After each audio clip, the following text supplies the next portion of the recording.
So if you are trying to master English, or really, honestly, even if you are a native speaker who just wants to understand the weird mechanics of your own language, you might actually be leaving your absolute best star player on the bench for like 90% of the game. Oh, easily 90%. It's wild. Right.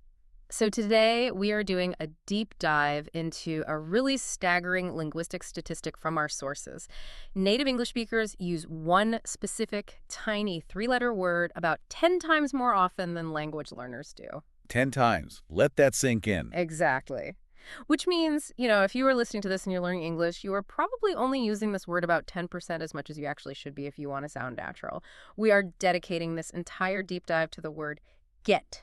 G-E-T. Yeah, it is easily the most overworked, underappreciated word in the entire dictionary. I mean, the gap between how natives use it and how learners use it is just massive. It really is. But honestly, it makes complete psychological sense when you think about how languages are actually taught in classrooms.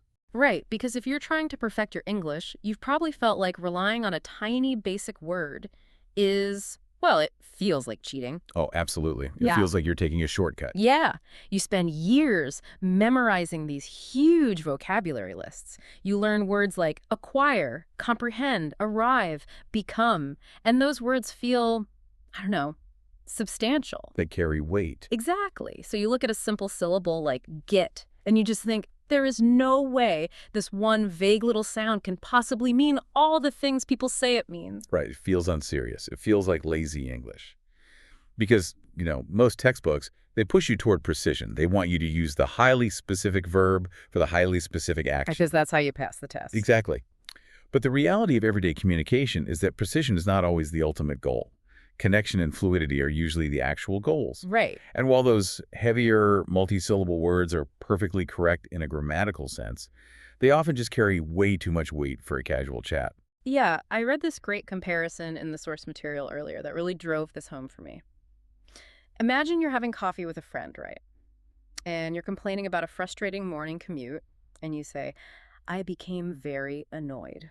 You immediately change the entire atmosphere of the conversation. It's so weird. It sounds like you are reading from a diary you found in a Victorian attic. Like, dearest diary, the carriage was late and I became very annoyed.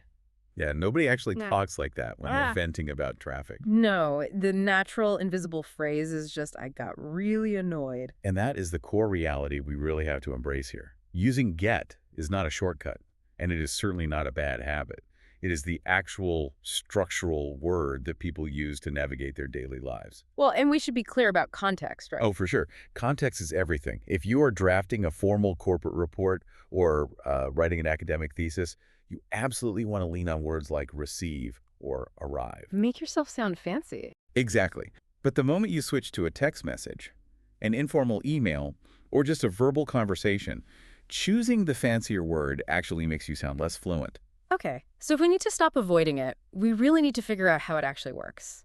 Because earlier I was trying to conceptualize this word, and I thought of it as a linguistic Swiss Army knife. Okay, I like that. Right. You pull it out, and it has a tiny saw, a screwdriver, a corkscrew. It just does 1,000 totally unrelated jobs. Okay, let's unpack this because looking closer at the linguistics and the sources, that doesn't seem quite right. No, it's not. It's just a bunch of random tools crammed together. No, the Swiss Army knife idea is a super common way people think about it, but it implies randomness, like they have nothing to do with each other. A much better way to conceptualize get is to think of it as an engine, An engine, okay. specifically an engine of motion. There is this golden thread running through almost every single use of this word, and that thread is movement. Movement. So it's not just a static replacement for other words, it implies like a trajectory. Yes, exactly. Something is moving toward you, or you are moving through space, or a state of being is shifting from one condition to another. Okay. If we look at the three foundational jobs of get through this lens of motion, the whole language really starts to crack open and make sense. Let's test that out then. What is the first foundational job? So the first is receiving or obtaining something. This is physical movement toward you. If you say, I got a letter today, the letter traveled through the mail system and arrived in your hand. Or like, I got a great deal on those shoes. Right, the deal came to you. Well, wait, that also covers fetching things, doesn't it? If I tell someone, can you get me a coffee? I'm not just passively receiving it.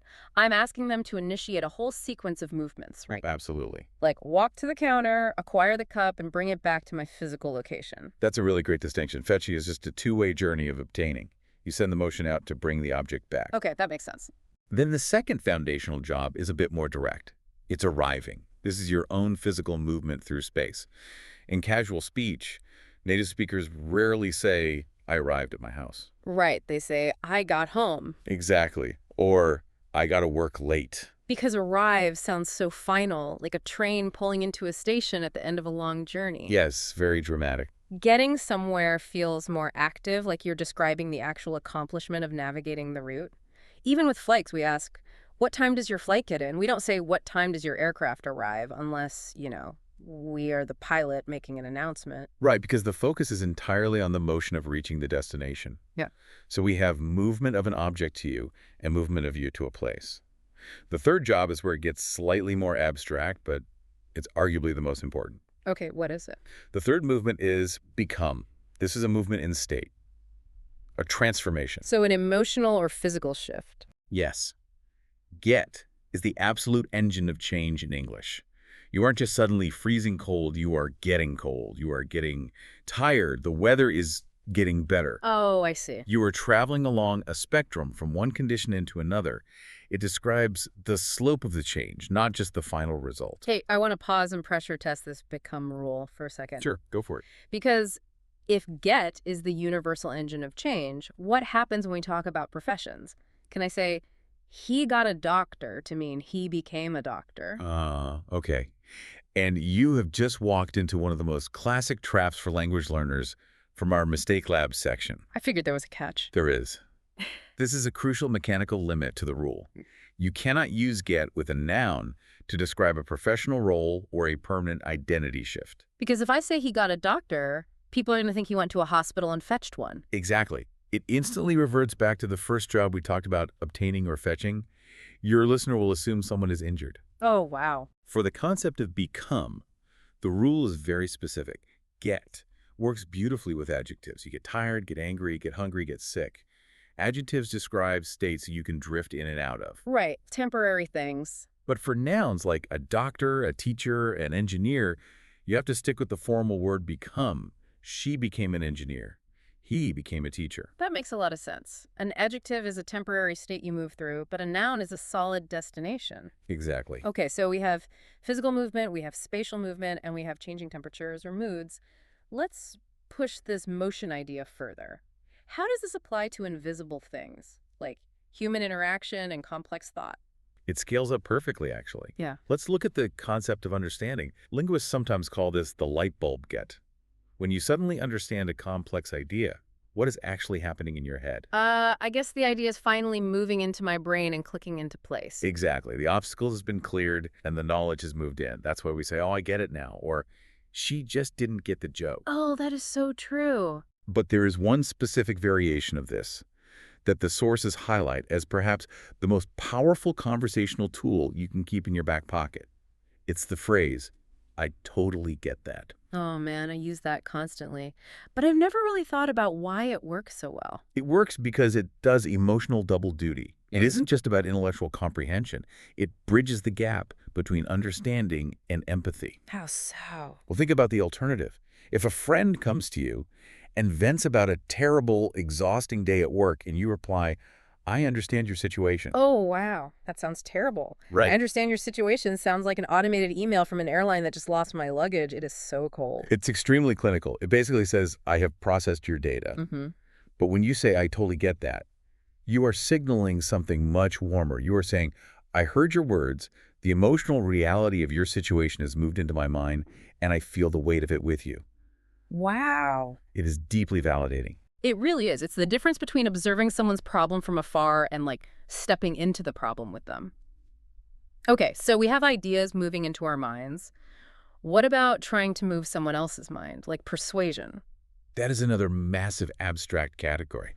Getting someone to do something. You are physically or verbally moving someone else to action. I finally got him to try sushi. Or she got her manager to approve the budget. I love the nuance of this one, because if I say, I got him to try sushi, I am heavily implying a struggle. I didn't just ask him politely once and he said yes. Right, no, you had to work for it. I had to wear him down. I had to negotiate.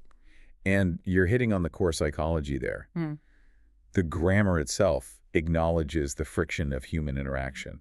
It is deeply honest about the administrative burden of adult life. Yes. Things don't just magically happen. You don't just possess a fixed car. You have to get the car fixed. You have to call the mechanic, argue about the price, arrange a ride. You are the engine moving the obstacles out of the way to achieve a result. So up to this point, get has been the vocabulary of intention. I am deliberately trying to fetch a coffee or understand a joke or persuade a friend or fix a car. But life isn't just the things we plan. What about the stuff that hits us out of nowhere? This is where we shift to things that happen to you. Unplanned events. In grammar terms, this is usually get, followed by what's called a past participle. Okay, time out. We need to translate past participle into plain English for a second. Fair enough. A past participle is basically an action word that we've frozen into a state of being, like the word break becomes broken. The action of lose becomes the state of being lost. Fire becomes fired. Got it. So frozen actions. Exactly. So when you pair the motion of get with one of these frozen actions, you describe a sudden, unplanned collision with reality. She got fired, they got robbed, we got lost. Yeah, you certainly don't wake up and schedule time on your calendar to get lost. It interrupts you. Think about the contrast and how that feels. Hmm. Imagine you were telling a story about a bad commute. If you say, I was stuck in traffic, what image does that put in your head? It feels static, like a sad, depressing painting of me sitting in a car staring at a steering wheel. It's just a description of where I was. Right. But if you say, I got stuck in traffic, the energy completely changes. It feels momentary. It feels like an ambush. Oh, totally. You were moving freely, and then this event occurred without your permission and trapped you. Yeah.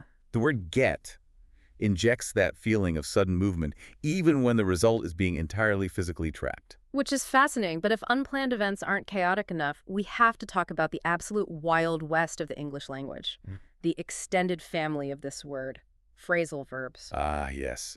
The territory that gives language learners literal nightmares. There are enough phrasal verbs with get to fill a medium-sized dictionary all on their own. It is genuinely wild when you stop and look at them. You get up in the morning, which means to rise out of bed. You get on a bus to board it, but you also get on with your coworker, meaning you have a harmonious relationship.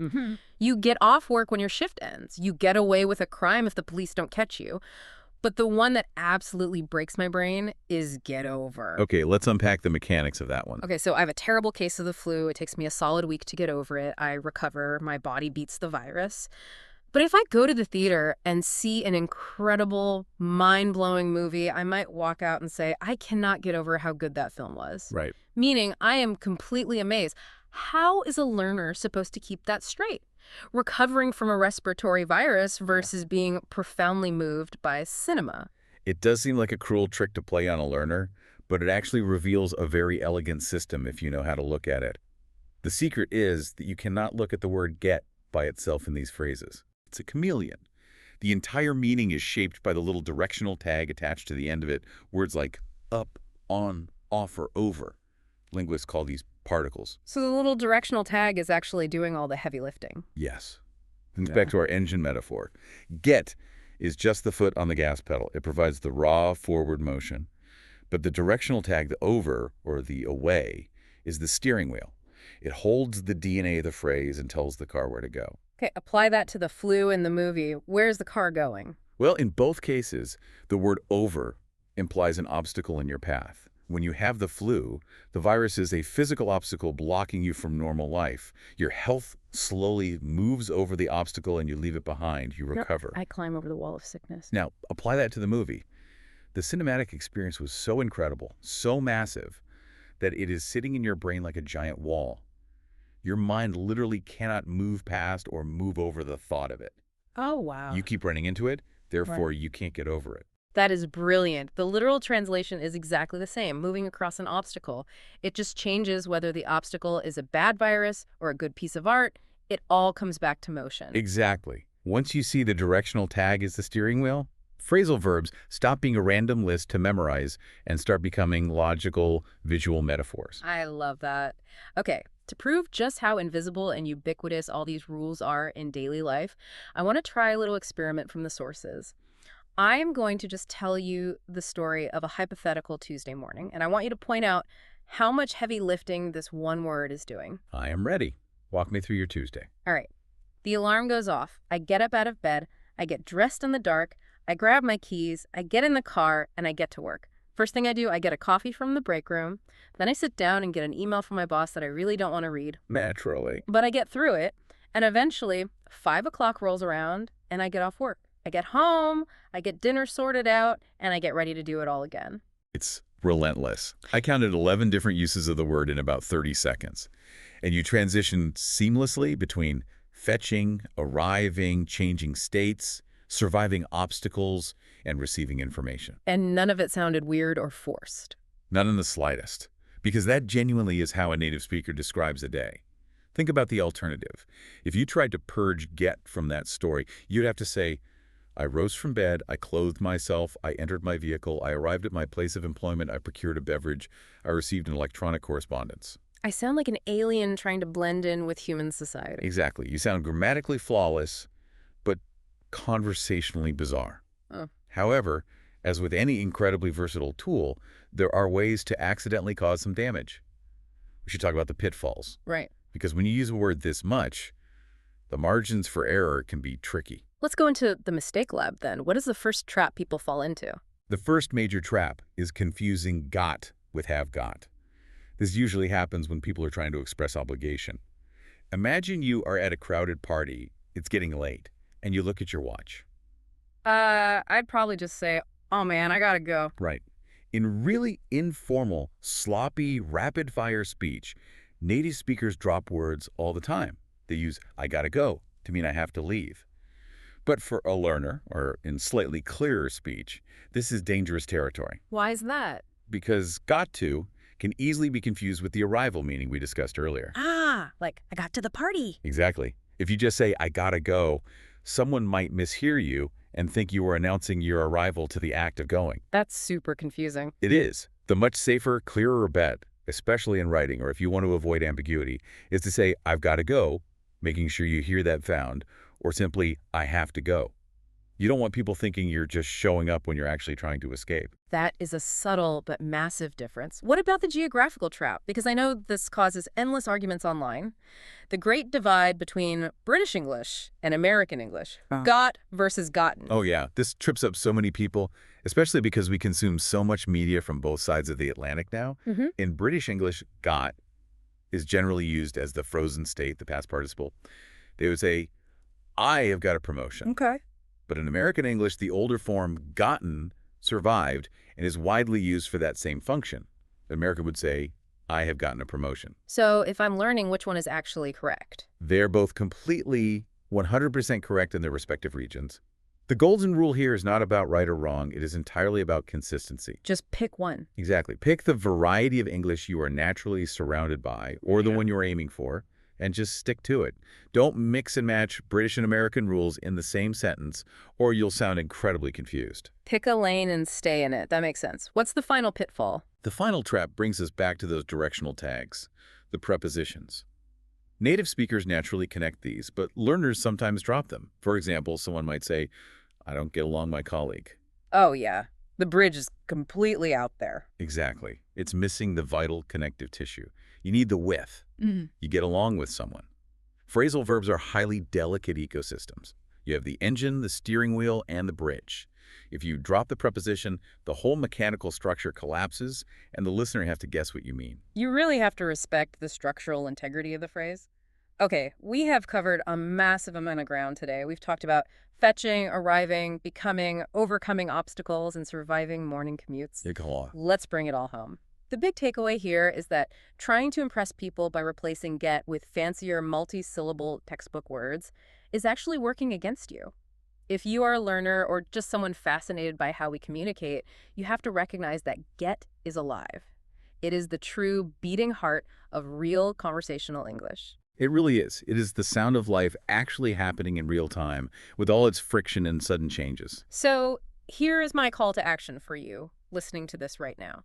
Sometime today, I want you to try swapping out just one stiff, formal word in your daily routine. The next time you are texting a friend and you are about to type arrive at, delete it, and type "get there." Just test drive it. I love that. Or, if someone is venting to you about a problem at work and you usually reply with a very formal, "I understand," try slipping in, "I totally get that." Look at how it changes the dynamic. See how much warmer and more natural the connection feels. I think that's a brilliant experiment. And as we wrap up, I want to leave you with one final, slightly more philosophical thought to mull over. We've just spent this entire time dissecting how get is the ultimate engine of movement, a single tiny word taking on thousands of different jobs. But what does that actually say about the English language? Oh, that's a good question. Right. If we can cram so much heavy conceptual weight into three little letters, does that make our language incredibly beautifully efficient? Or does it mean we are entirely at the mercy of context, trusting blind luck and subtle directional tags to truly understand one another? That is the million-dollar question, isn't it? Is it a masterpiece of efficiency, or is it just highly organized chaos? Knowing English, it's probably a messy, beautiful mix of both. But either way, it works, as long as you know how to drive the engine. Thank you for joining us on this deep dive. Keep exploring the hidden depths of the everyday things around you, and we will catch you next time.